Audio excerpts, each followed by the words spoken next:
Bonjour Mireille, je suis vraiment contente que tu sois avec moi aujourd'hui. En fait, j'avais le goût d'interviewer des gens par rapport à l'équilibre de vie, qui est un sujet qui me passionne.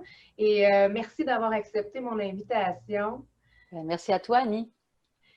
Mireille, toi, tu es communicatrice et artiste de formation. Tu possèdes un parcours riche et diversifié, en fait, sur un paquet de choses. Tu es impliquée en santé mentale depuis 2008 et ton parcours a fait que tu as été hospitalisée pendant près d'une année pour une dépression majeure.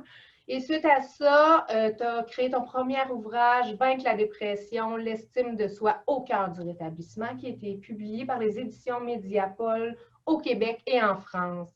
Qu'est-ce que tu fais présentement, actuellement, dans ton quotidien, Mireille, pour nous parler un petit peu de toi, pour apprendre à te connaître? Je dirais que dans les dernières années, là, mes principales activités ont tourné autour de la formation, la sensibilisation par rapport à la dépression, la santé mentale en général. Je collabore avec différents organismes comme le Centre d'études de réadaptation, rétablissement et insertion sociale, c'est long à dire, qui est relié à l'Institut universitaire en santé mentale de Montréal.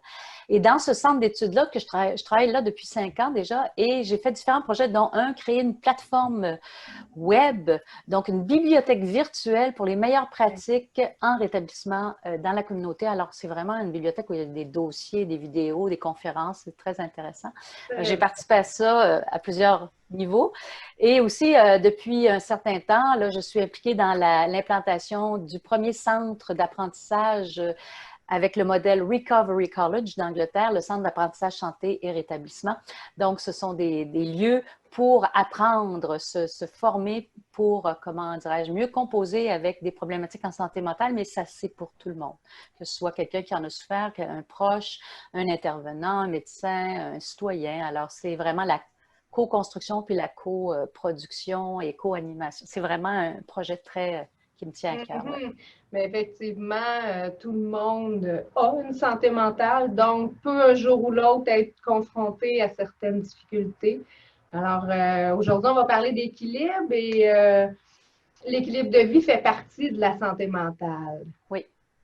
En fait, moi, l'équilibre de vie ou l'équilibre tient tout court, quand on parle d'équilibre, moi, je fais beaucoup référence à un écosystème. Tu sais, quand on parle de la nature, on parle de l'écosystème dans un endroit parce qu'il y a les marais, la forêt, les oiseaux, tout ça. Chacun a sa fonction et font en sorte que la nature est en équilibre. Ben nous, on fait partie de la nature, puis on a un écosystème aussi interne, personnel. Et on a plusieurs aspects à s'occuper dans nos marais, nos forêts, puis nos rivières, qui peuvent être plutôt des aspects psychologiques, les aspects sociaux, biologiques, spirituels, tous ces aspects-là qui font qu'une personne est une personne humaine, tous ces éléments-là font partie de notre équilibre. Et ce qui est très important de penser, c'est que notre équilibre, il n'est jamais atteint, puis là, on l'a trouvé, puis on est bon. L'équilibre, par définition, tu sais, c'est comme une balançoire, hein, une balance, c'est toujours en mouvement.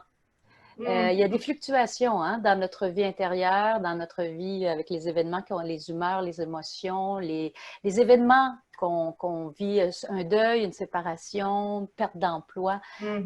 Ça, à l'extérieur, ça a des impacts sur notre vie intérieure, sur notre psyché, notre humeur, même notre corps, la chimie du cerveau. Donc, s'il y a un impact sur un des aspects de notre vie, ça risque d'avoir l'effet domino sur d'autres aspects de notre vie. Donc, cet équilibre-là, il est quand même assez, je dirais, fragile dans le sens où il faut toujours être à l'affût de ça, de dire, OK, là, je pense que le côté social en ce moment, là, il est vraiment négligé. C'est quand on néglige une partie de soi, on risque de créer un déséquilibre. Donc, c'est pour ça que ça ressemble à ça pour moi, l'équilibre dans une vie. Ben merci. C'est le fun d'avoir des visions de qu'est-ce qu'est l'équilibre de vie parce que ce n'est pas les choses qu'on entend, les définitions, qu'est-ce que ça veut dire. Moi, auparavant, je n'avais pas réellement entendu parler de tout ça. Il a fallu que je me fasse une tête, puis chaque personne, on a notre propre définition. Il y a des Absolument. éléments, par contre, qui sont essentiels, mais en fait, ça a toujours un lien avec notre balance. On peut toujours se réajuster. Oui. Et c'est ça qui est le fun, ça donne l'espoir de dire, c'est pas parce qu'il y a des difficultés qui m'empêchent d'avancer parfois que je suis brimée à long terme parce que possibilité d'avoir, de réajuster sa façon que notre vie, en fait, de réajuster notre équilibre de vie. Oui, puis on a ce pouvoir-là. Tu sais, il y a des choses dont on n'a pas le contrôle dans la vie. Comme je disais, il y a un événement extérieur qui arrive, une mort, une séparation, on n'a pas le contrôle, ça arrive. Là où on a un contrôle, où on peut intervenir, c'est vrai, comme tu dis, on peut s'ajuster et voir comment on peut se repositionner, se rééquilibrer pour Exactement. passer à travers cette tempête-là. Là, où Ouais. ouais. Toi, Mireille, si je te demandais, est-ce que tu as des outils pour maintenir justement ton équilibre de vie? Oui, ben des outils, puis oui, on pourrait appeler ça des outils ou oui, des pistes de solutions. C'est-à-dire que pour moi, là, je vais parler pour moi, tu sais, on parlait dans l'équilibre de vie, il y a plusieurs aspects, puis c'est sûr que si on pense à des saines habitudes de vie, à quoi on va penser? On va penser, comment est-ce que je m'alimente? Est-ce que je dors bien? Est-ce que je fais de l'activité physique? Est-ce que j'ai un réseau social? Tous ces éléments-là font partie de l'équilibre. Et encore là, quand on néglige un de ces aspects-là, des fois, ça crée un déséquilibre dans notre vie. Mais il y a aussi des types d'activités ou de pratiques, moi, qui m'aident à garder mon équilibre. Par exemple, la méditation, le yoga, qui tous les deux font appel à la respiration, à la présence, hein, la pleine conscience, on en parle aussi souvent, mais d'être centré. Parce que quand il y a une tempête, comme je disais tout à l'heure, si ton bateau est bien ancré, je fais l'image d'un bateau il y a une mer agitée, là. Si ton bateau est bien ancré, tu baisses les voiles, tu restes là. Normalement, tu devrais être capable de voir passer la tempête. Et quand ça sera passé, tu pourras remonter les voiles et repartir. Alors, dans la méditation, il y a un peu ce refuge-là intérieur qui est qu'on peut avoir une vision, on a un recul dans la tempête. On n'est pas happé par la tempête, elle passe, mais on la regarde passer. Et donc, on est moins pris dans ça, là, dans le tourbillon, la tempête. J'ai une phrase qui illustre un petit peu ce que tu viens de mentionner. C'est le rêve, c'est comme les essuie-glaces. Ça permet d'avancer malgré la pluie. Donc, moi, je trouve que la méditation, du yoga, de l'exercice, et toutes sortes de moyens qui permettent de retrouver son calme intérieur, c'est comme les essuie-glaces d'un auto.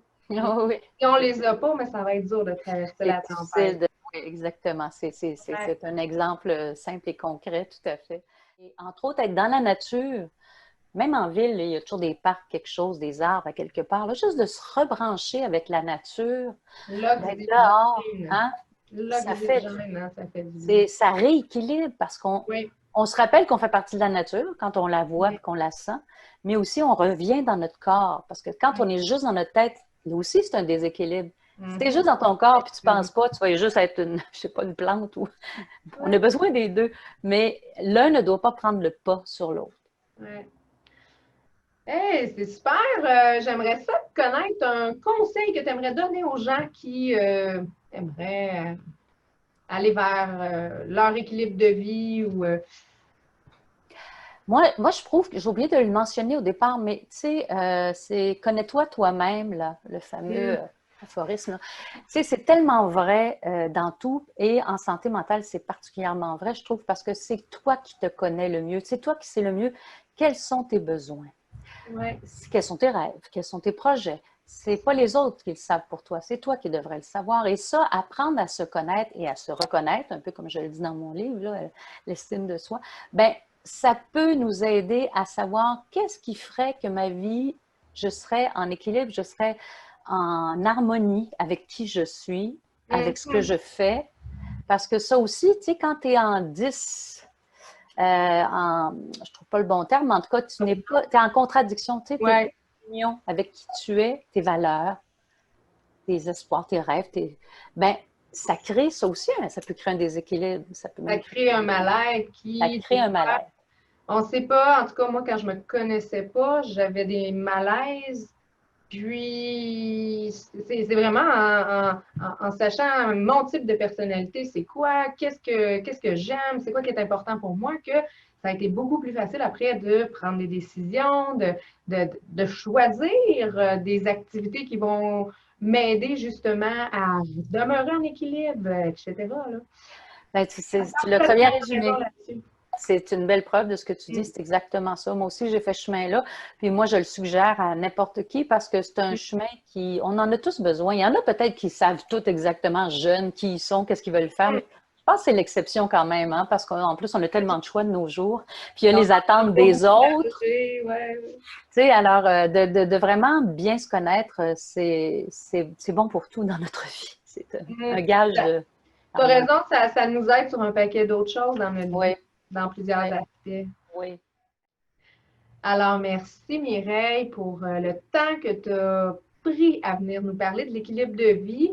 C'est toujours un plaisir d'être en contact avec toi. On se voit dans diverses occasions et j'espère qu'on va pouvoir se revoir très bientôt. Oui, c'est un plaisir partagé. Je te souhaite une excellente journée et bonne continuité.